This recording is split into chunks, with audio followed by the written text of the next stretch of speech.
ದಿನಗಳ ಪ್ರಜ್ವಲ್ ಕಣ್ಣಾಮುಚ್ಚಾಲೆಯಾಟ ಅಂತ್ಯ ಆಗತ್ತಾ? ಪ್ರಜ್ವಲ್ ಪಾಸ್ಪೋರ್ಟ್ ರದ್ದಿಗೆ ಕೇಂದ್ರಕ್ಕೆ ಸಿಎಂ ಪತ್ರ. ಸಿಎಂ ಪತ್ರದ ಬೆನ್ನಲ್ಲೇ ಪಾಸ್ಪೋರ್ಟ್ ರದ್ದತಿ ಪ್ರಕ್ರಿಯೆ ಆರಂಭ ಆಗಿದೆ. ಪ್ರಜ್ವಲ್ ರಾಜತಾಂತ್ರಿಕ ಪಾಸ್ಪೋರ್ಟ್ ರದ್ದಿಗೆ ಈಗ ಕ್ಷಣಗಣನೆ ಶುರುವಾಗಿದೆ. ಪತ್ರ ಆಧರಿಸಿ ರದ್ದತಿ ಕ್ರಮ ಕೈಗೊಳ್ಳಲಿದೆ ವಿದೇಶಾಂಗ ಇಲಾಖೆ. ಸರ್ಕಾರದ ಪತ್ರವನ್ನ ಕೇಂದ್ರ ಗೃಹ ಇಲಾಖೆಗೆ ಎಂಇಎ ಕಳಿಸಲಿದೆ. ಕೇಂದ್ರ ಗೃಹ ಇಲಾಖೆಯಿಂದ ರಾಜ್ಯ ಸರ್ಕಾರದ ಪತ್ರ ಪರಿಶೀಲನೆಯಾಗುತ್ತೆ. ಕೇಂದ್ರ ಗೃಹ ಇಲಾಖೆ ಸಮ್ಮತಿ ಕೊಟ್ಟ ಬಳಿಕ ಪಾಸ್ಪೋರ್ಟ್ ರದ್ದು ಪ್ರಕ್ರಿಯೆ ನಡೆಯುತ್ತೆ. ಆ ಪಾಸ್ಪೋರ್ಟ್ ರದ್ದಾದ ನಂತರ ಆ ಮಾಹಿತಿ ರವಾನೆಯಾಗುತ್ತೆ. ಅಂತಾರಾಷ್ಟ್ರೀಯ ವಿಮಾನ ನಿಲ್ದಾಣಗಳಿಗೆ ಆ ಮಾಹಿತಿಯನ್ನು ರವಾನೆ ಮಾಡಲಾಗುತ್ತೆ.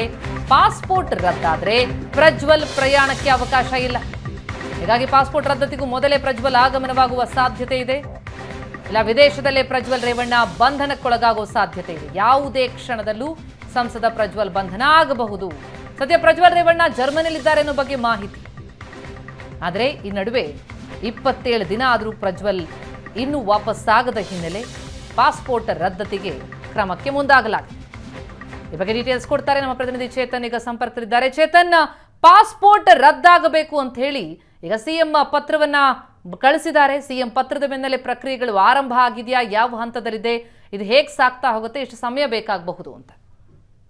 ಪ್ರತಿಮಾ, ಇವಾಗ ಆಲ್ರೆಡಿ ಆ ಒಂದು ಪತ್ರವನ್ನ ಕೇಂದ್ರ ವಿದೇಶಾಂಗ ಇಲಾಖೆಗೆ ತಲುಪಿರುವಂತದ್ದು. ಇವಾಗ ಆಲ್ರೆಡಿ ಏನು ಪಾಸ್ಪೋರ್ಟ್ ಅಥಾರಿಟಿ ಏನಿದೆ ಅದು ವಿದೇಶಾಂಗ ಇಲಾಖೆ ಅಂಡರ್ಗೆ ಬರುತ್ತೆ. ಹೀಗಾಗಿ ಕೇಂದ್ರ ವಿದೇಶಾಂಗ ಇಲಾಖೆ ಇದೀಗ ಕೇಂದ್ರ ಗೃಹ ಸಚಿವಾಲಯಕ್ಕೆ ಗೃಹ ಇಲಾಖೆಗೆ ಒಂದು ಪತ್ರವನ್ನ ಬರೆದಿರುವಂತದ್ದು. ಈ ರೀತಿ ಆದಂತಹ ಒಬ್ಬ ಆರೋಪಿಯ ಹಿನ್ನೆಲೆ ಇದೆ. ಈ ಆತ ಅರೆಸ್ಟ್ ಮಾಡುವ ಇದಕ್ಕೆ ಒಂದು ಲೆಟರ್ ಅನ್ನ ಬರೆದಿರುವಂತದ್ದು SIT. ಹೀಗಾಗಿ ಈ ರೀತಿ ಒಂದು ಕ್ಲಾರಿಫಿಕೇಶನ್ ಅನ್ನ ಕೊಡಿ, ನಿಮ್ಮ ಒಂದು ಸಮ್ಮತಿ ಬಳಿಕ ನಾವು ಒಂದು ಪಾಸ್ಪೋರ್ಟ್ ಅನ್ನ ರದ್ದತಿ ಮಾಡ್ತೀವಿ ಅಂತ ವಿದೇಶಾಂಗ ಇಲಾಖೆ ಒಂದು ಕೇಂದ್ರ ಗೃಹ ಇಲಾಖೆಗೆ ಒಂದು ಪತ್ರವನ್ನ ಕಳಿಸಿರುವಂತದ್ದು. ಮಾತ್ರ ಸಿಎಂ ಬರೆದಿರುವಂತಹ ಒಂದು ಪತ್ರವನ್ನು ಕೂಡ ಒಂದು ರವಾನೆಯನ್ನ ಮಾಡಲಾಗಿರುವಂತದ್ದು. ಕೇಂದ್ರ ಗೃಹ ಇಲಾಖೆ ಪರಿಶೀಲನೆಯನ್ನ ನಡೆಸಿ, ಅಂದ್ರೆ ಆರೋಪಿಯ ಯಾವ ಕೇಸೆಲ್ಲ ಒಂದು ದಾಖಲಾಗಿದೆ ಅನ್ನೋದ್ರ ಬಗ್ಗೆ ಎಲ್ಲ ಇಂಚು ಡೀಟೇಲ್ ಅನ್ನ ಪರಿಶೀಲನೆ ನಡೆಸಿ ಸಮ್ಮತಿಯನ್ನ ಸೂಚಿಸಿದ್ರೆ ಪಾಸ್ಪೋರ್ಟ್ ರದ್ದಾಗತ್ತೆ. ಇವಾಗ ಆಲ್ರೆಡಿ ಈ ಹಿಂದೆನೂ ಕೂಡ ಲೆಟರ್ ಅನ್ನ ಬರೆದಿದ್ರು, ಅದು ಯಾವುದೇ ರೀತಿಯ ಕೋರ್ಟ್ ಅಫಿಡವಿಟ್ ಸಲ್ಲಿಸಿರ್ಲಿಲ್ಲ. ಆದ್ರೆ ಇದೀಗ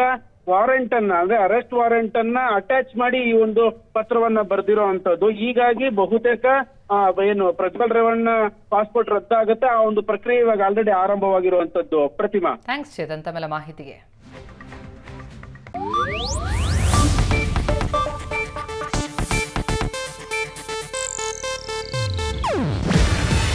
ಇದು ಏಷ್ಯಾನೆಟ್ ನ್ಯೂಸ್ ನೆಟ್ವರ್ಕ್ ಪ್ರಸ್ತುತಿ. ನೀವು ನೋಡ್ತಿದ್ದೀರಾ ಏಷ್ಯಾನೆಟ್ ಸುವರ್ಣ ನ್ಯೂಸ್.